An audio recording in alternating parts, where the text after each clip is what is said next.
Welcome back to the Oscar Project Podcast, the show where I discuss Oscar-nominated films year by year. I am your host, Jonathan Eterberg, and today is my recap of the 97th Academy Awards, and I'm joined once again by my friend Shawna Carroll, who writes the Notes from Post newsletter. We're going to run through all the big winners, the surprises, and everything that happened at the 97th Oscars last night. So Shawna, welcome back. Hi, everyone.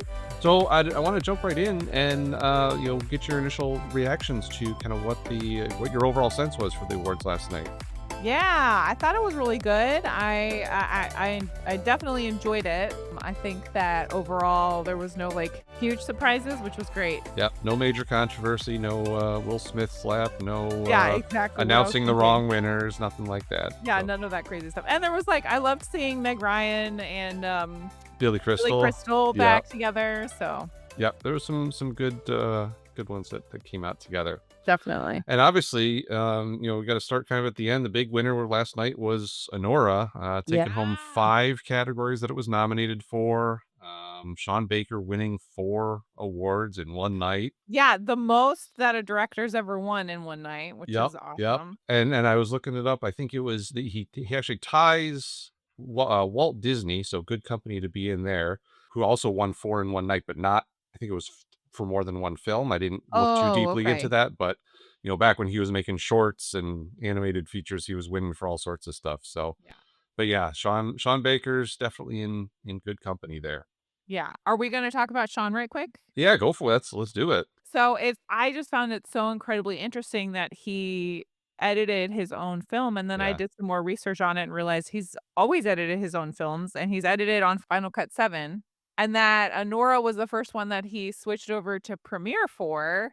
And so I reached out to my friend Steve Hullfish. I don't know if you watch his podcast or listen to his podcast, Art of the Cut. He's a great guy. And he was like, yes, he really did edit everything in Anora, which was crazy to me because usually directors need that third-party perspective. But the fact that he's able to write it, direct it, and then go in and edit it with such a clear mind and be able to kill all his darlings and not be too attached to everything, I think it's incredible. Yeah, it's very rare that people can do that. Right. Yeah. I mean, I struggle with that even when I'm writing a 200-word post that, I'm trying to edit it and I can't get rid of stuff that I don't like. Can't imagine doing it to a 2.5-hour feature film. Likewise. And I liked I think it was his speech when he won for editing. He got up there and was dismissing the terrible director of this film. And obviously it's himself. So I had a little chuckle there. And the fact that he was like, I saved this movie in post, which no one ever really acknowledges, but that's it. If you don't have post, you don't have a film. And so we are always saving things in post and making it what it is. Yeah, so obviously that was the big winner, taking home Best Picture, Best Director, Best Editing, Best Original Screenplay, and the win for Mikey Madison for Best Actress, which was a little bit of a surprise. I thought it was going to be Demi, but I thought it was going to be Demi too. I wasn't sad about it. I thought she was great in that movie. I thought it was going to be one of the two of them. Yeah, I think that the Oscars tends to have this new shiny kind of thing, and so Mikey is really new on the scene, and they like to everyone likes the underdog and wants to kind of uplift that, and so the people who are in the Academy and voting tend to be like, oh, okay, yes, I'll vote for that. Yep, and that's actually why I thought Timothée Chalamet was going to win for Best Actor. I had those two completely flip-flopped. I thought Timothée Chalamet was going to win because he was kind of the new and up-and-comer. Well, he's been around for a while, but he hadn't won before. Was last night his first Oscar? It was his second nomination. Okay. He'd been nominated for... Right. He didn't win last night. Okay. Call Me By Your Name he got nominated for. So it was second nomination, but he did not win there either. Oh, that's interesting. Yeah. I will say I really love Adrien Brody. And The Brutalist I thought was really good. Yeah, his performance there, you can't deny that it was super powerful. Yeah. The other one that kind of surprised me a little bit was Best Animated Feature, Flow winning there again. I was so surprised but happy. Yeah, not mad about it at all. I loved Flow. I Yes. loved Wild Robot just that little much bit more, Yes. but Yeah. they were both excellent animated films. But I love the fact that it was independent and Yes. the fact that they were able to, like, shed this whole light on independent filmmakers. Yeah. Also, Honora being independent, being made for $6 million and Yeah. winning Best Oscar was really great. So the whole Yep. night, as far as independent filmmakers go, thumbs up. Absolutely, absolutely. We need more, and we need more. And like he said, Sean Baker said in one of his speeches, we need more theatrical distribution of Yes. those independent films. We need people to see them in theaters. Yeah. Turn the phones off, get some popcorn, watch a movie. Yeah, go experience the actual experience. It's a whole thing. It's not just entertainment, right? It's Yeah, an experience. And I thought the way that Sean Baker said it in his speech was very respectful and not political and just like this is the art form. Like join us in the art form yeah. of it. So, Yeah, I saw somebody online this morning saying something about they said their stream on Hulu cut out right after his speech about bashing streamers. I was like, I didn't really think he was bashing streamers. I thought he was promoting theatrical, but maybe I'm a glass half full kind of guy. yeah. That wasn't because it was because it went over. The Yeah. whole awards Yeah. went over. So it wasn't like directly related. It just so happened to be. But yes. Yep. I saw a couple of people commenting that had happened, and I had used Hulu, and I never didn't happen to me, so I must have just kind of accessed it a slightly different way. But Yeah, maybe. so we've talked about a couple of them. Other multiple winners last night. Brutalist won 3: Best Cinematography, Best Original Score, and obviously Adrian Brody for Best Actor. Dune Part 2 won for Best Sound and Best Visual Effects. Emilia Perez, Best Supporting Actress for Miss Saldana, and Best Original Song for El Mal. And the other multiple winner was Wicked Production Design and Costume Design. Any thoughts on any of those? I do wanna shout out to Tyler Perry, who had a film for the very first time nominated for any Oscar, which is huge for him, and I Yep. know that he must be super proud, and Joel, the music supervisor, who's responsible for the reason why that movie had a music. Joel C. High. I didn't think that one was gonna win for the No, song, but but I it was still a very good much song. so. I like that Yeah. song better than some of the other ones that were nominated. Yeah, I was glad that it got a nomination. Yeah, absolutely. So what about kinda your favorite moment of the night? We already talked about a couple of the speeches from Sean and stuff like that. Any other favorite moments that you really enjoyed? Okay, so this people are probably gonna be a little bit controversial about this. 2 things. I loved Adrian Brody's speech. Him throwing the gum to to his I Is wife. that what it was? I didn't see Yeah. what he He had had. gum in his mouth and he was like, "Oh crap," as he, like, threw it. So that was really funny. And then Kieran Culkin With his with his wife and the wife. kids, I yes. was like, "That is not okay, homie. Like, do not put your wife on the spot." But in like what a matter of 15 seconds, he's now commanding headlines for however many years worth of Right, anticipation until they have right, 2 more yep. kids. Yeah, it's So at least 18 months for yeah, you gotta exactly, figure. at least 18 months. Yeah, But Adrian Brody's speech, it went on long and he was very slow, yeah, but what he had to say was so great. And for me, honestly, like, hearing people just thank a bunch of list of names, like, that's great, and I think it's important, but also at the same time, maybe save that for, like, the after part, but, like, when you're there and up there, being yeah. able to hear from the people's hearts is, like, one of my favorite things when people are accepting speeches, like, I really loved hearing from Adrian's heart. Yeah, his was a good one. Obviously, Kieran Culkin's was I Yes. laughed, and that was for me, that was a good way to start the night, have that be the Yes. first speech and That kinda was set a really lighter good. tone. Obviously, we did get a little bit more serious later on, but Yeah. his lighter tone early on was good. And speaking of things getting a little darker, I hate to say I love the in memoriam segment because it's so sad to see all those that we've lost, but obviously so many big names from Maggie Yes. Smith, James Earl Jones, Gene Hackman, John Amos, tons of Yeah. actors. But and I also really like it, especially at the Oscars, because you get to see a lot of those down the line, the Yeah, that aren't producers, the necessar mhm. visual artists, the composers, all those folks. So it's nice to see that. And obviously they could do a 4-hour show of just that and still not Absolutely. hit everybody, I'm sure. But I was a little bit surprised by I don't know, the whole vibe of it just felt very off. I don't know. I it just was not the song, I don't know. Yeah, song choice wasn't the best, and I it was also a little bit weird. It felt like they had that video package all done, all wrapped up, and then they're like, "Oh, crap. Gene Hackman died. Gene, let's put him. Let's just add We him we're in. gonna add him right at the end." I No. know.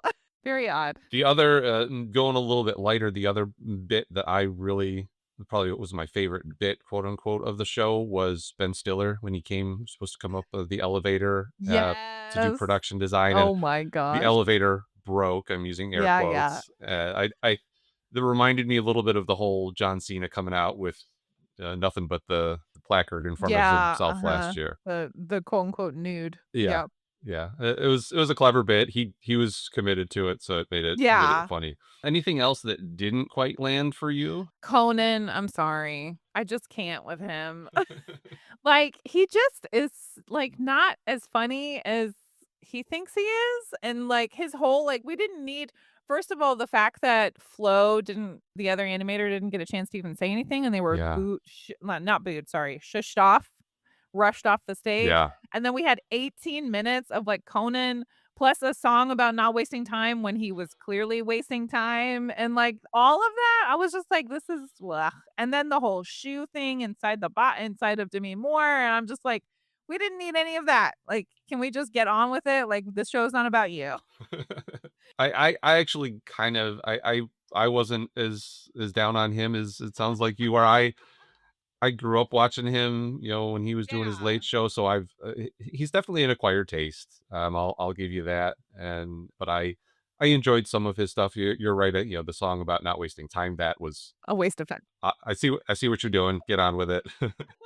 But the other, speaking of the kind of the intro, the Ariana and Cynthia Erivo singing the Wizard of Oz song, I enjoyed it. I liked it. They sounded great. But Yeah. again, to me, if you're gonna do that, do it more about all movies. It felt Yes. like it was still a little bit too Wizard of Oz wicked heavy. Yeah. And I think it was at least 20 to 25 minutes before they finally got into actually announcing a category. Right?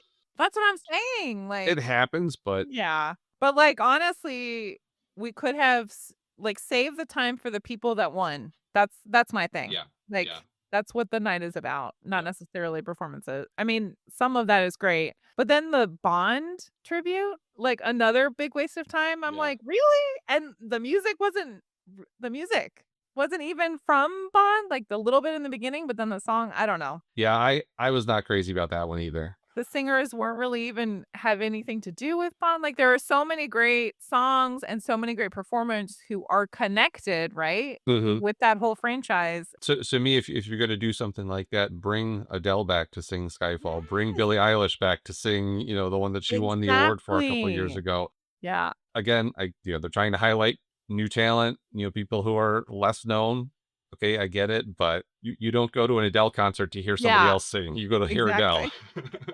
Exactly. The other one that was a little weird in terms of speeches was when I forget the names of the folks who wrote the song from Amelia Perez that won, and the director Jacques Audiard went out there with them because obviously he was part of writing the songs, and he was just kind of lurking in the background by, like, he didn't know where to stand. It was very Yeah. awkward, and then they started singing and they were getting played off the stage, and it just The whole yeah, thing. obviously, there's everything that surrounded that film and the tweets and everything, the controversy with Carlos Sofia Gascon, but it just felt like, okay, you guys had your moment. Just be happy you won something and move on. Yeah, exactly, and let's go.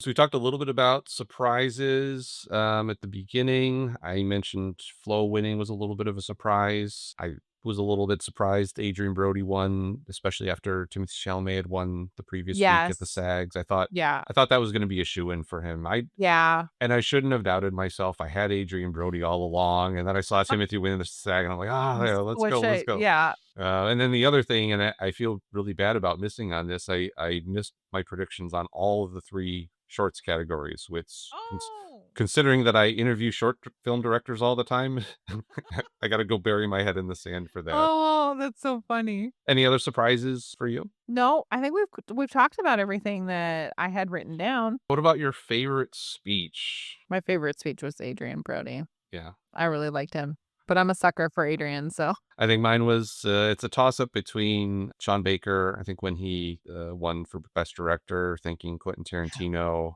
and that then was also, sweet. Yeah. talking about theatrical releases, and Zoe Saldana. So Oh, emotional, yeah. it reminded me a little bit of Halle Berry when she won. Yeah. Halle Berry, yeah. Those are my 2 top. Good picks. Those are good picks. What about you can't talk about the Oscars without talking about the fashion. Any fashion, any dresses, any suits stand out to you? So, I loved Ariana Grande's dress. Like, Really? really, it was so pretty, and it was this combination of new and princess, and it wasn't, like, too revealing or crazy. I really loved it. Now Zoe's, not so much. I didn't quite understand what was going on with the top of her dress, like, it was nude with and then big bubbles on the bottom, so that was my least favorite. Yeah, that was a little bit of a question mark for me. I actually was not a huge fan of Ariana's dress. We kept saying, my wife and I kept saying, it looks like she's wearing a lampshade.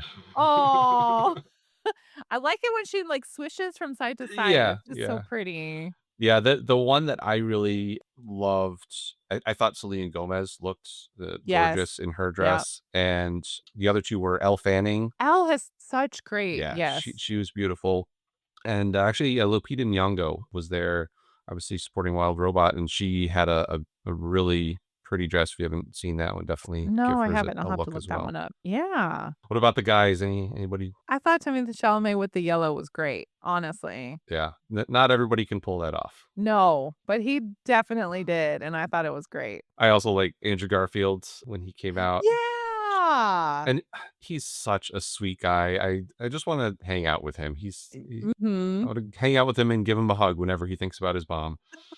I know, it's so cute. Oh, the other one, I liked, Jeff Goldblum's tux that he was wearing, and I heard him on the red carpet, he was saying, I forget what the type of flower was, but that he was talking about, but the white blazer, the little kinda purple scarf underneath, I thought he was really sharp as well. So his I wasn't as a big fan of, but I liked the white. It was the shirt underneath that kinda threw me. I thought if he did the white and the scarf with the flowers, that was all and, like, the cut of it was all great, but then the shirt underneath it, I was a little that's a little bit too Las Vegas. Well, I don't think it's Las Vegas, it's just Jeff Goldblum, that's what It's it is. well, that's true, that's true. So we touched a little bit on Conan as well. Obviously, his first time hosting the Oscars took a couple digs back to Jimmy Kimmel hosting It for was several so years. funny. Um, I, Yeah. I was surprised he made a Drake joke. There I was surprised by a lot of the jokes he chose to make, honestly. The obviously he made a joke about the Carlthegos Sophia Gascon tweets Yep. with her there in the room. I thought that was, Yeah. but again, that's kind of something if he hadn't done it, I think people would have been saying he was too Kind? timid. Yeah. Oh, okay. My personal favorite was the when he was talking about Enora doing well, and it was because we like to see an American standing up to a powerful Russian. I thought That was good. that was the best one of the night. Yes, it was. Without getting too political, it was great. Yep, and, the room obviously appreciated that as well. Yeah, very much so. Overall, I thought it was great. Yeah, I know it lasted a little bit it always lasts longer, I think and, like, that's also part of the difficulty of it is the producers want it to be shorter so they get better ratings, but at the same time, you can't really split it up because then the people that aren't the big Hollywood names don't show up, yeah. and then people don't watch those at all, and so then there's not as much recognition, and so it's just a balance, a hard balance to strike. Yeah, for sure, and then the other thing that kinda bummed me out is that we didn't get any of the song nominations performed live this year. Yeah, but we got so many other weird songs performed, so for Exactly. me, that was my big thing was, like, I would much rather see the actual nominated songs performed than these other weird 100%. things, so 100%. Yeah, that's always been one of my favorite parts of the show, getting to see and hear those again, yeah, and I really missed that, this and time getting to around. see those performed live is, like, my favorite, Right, so yeah, yeah, absolutely. So anything else you want to mention that we haven't touched on yet? no, mm-mm, we covered everything. I just did have one more little bit of trivia. We mentioned Sean Baker, winning 4, in one night, tying him with Walt Disney for that distinction. Have to call out sound mixer Andy Nelson, one of the most honored individuals by the Academy. He was nominated for Wicked for sound. He has a total of 25 nominations throughout his career, only second to one other person who has 54 with the most Holy nominations for a cow. living person. Can you guess who that other person is? No. I'll give you a hint. It's a composer. Oh, Howard Shore. Nope. John Williams. Very good. You got it. Don't mean to put you on the spot there. No, but I'm glad I got it. Yep. John Williams has 54 Oscar nominations, the most of any Holy living cow. person. John Williams is a brilliant individual. If you Yeah. ever have the chance to meet him, he is just incredible to know. Yeah. Well, Shawna, thanks so much for coming on to talk about the Oscars this year. Remind people once again where they can find your work online. Yeah, thanks for having me. It's always fun to chat. You can find me at Notes from Post on Substack. Yeah, that's really the only place I'm currently active is there. So if you want to hear more about me and more about my work in post-production, then come give me a follow. Excellent. And don't forget to follow the Oscar Project at theoscarproject.substack.com. And of course, the Oscars are over for this year, but there will be more filmmaker interviews throughout the month of March, and I will return to talking about the films of the second Oscars in early April. And I hear that you might be making an appearance on that second Oscar, one of those second Oscars Yes. chats. Yep. I sure will. Well, Shawna, thanks for coming. I really appreciate it. Thanks for having me. Bye.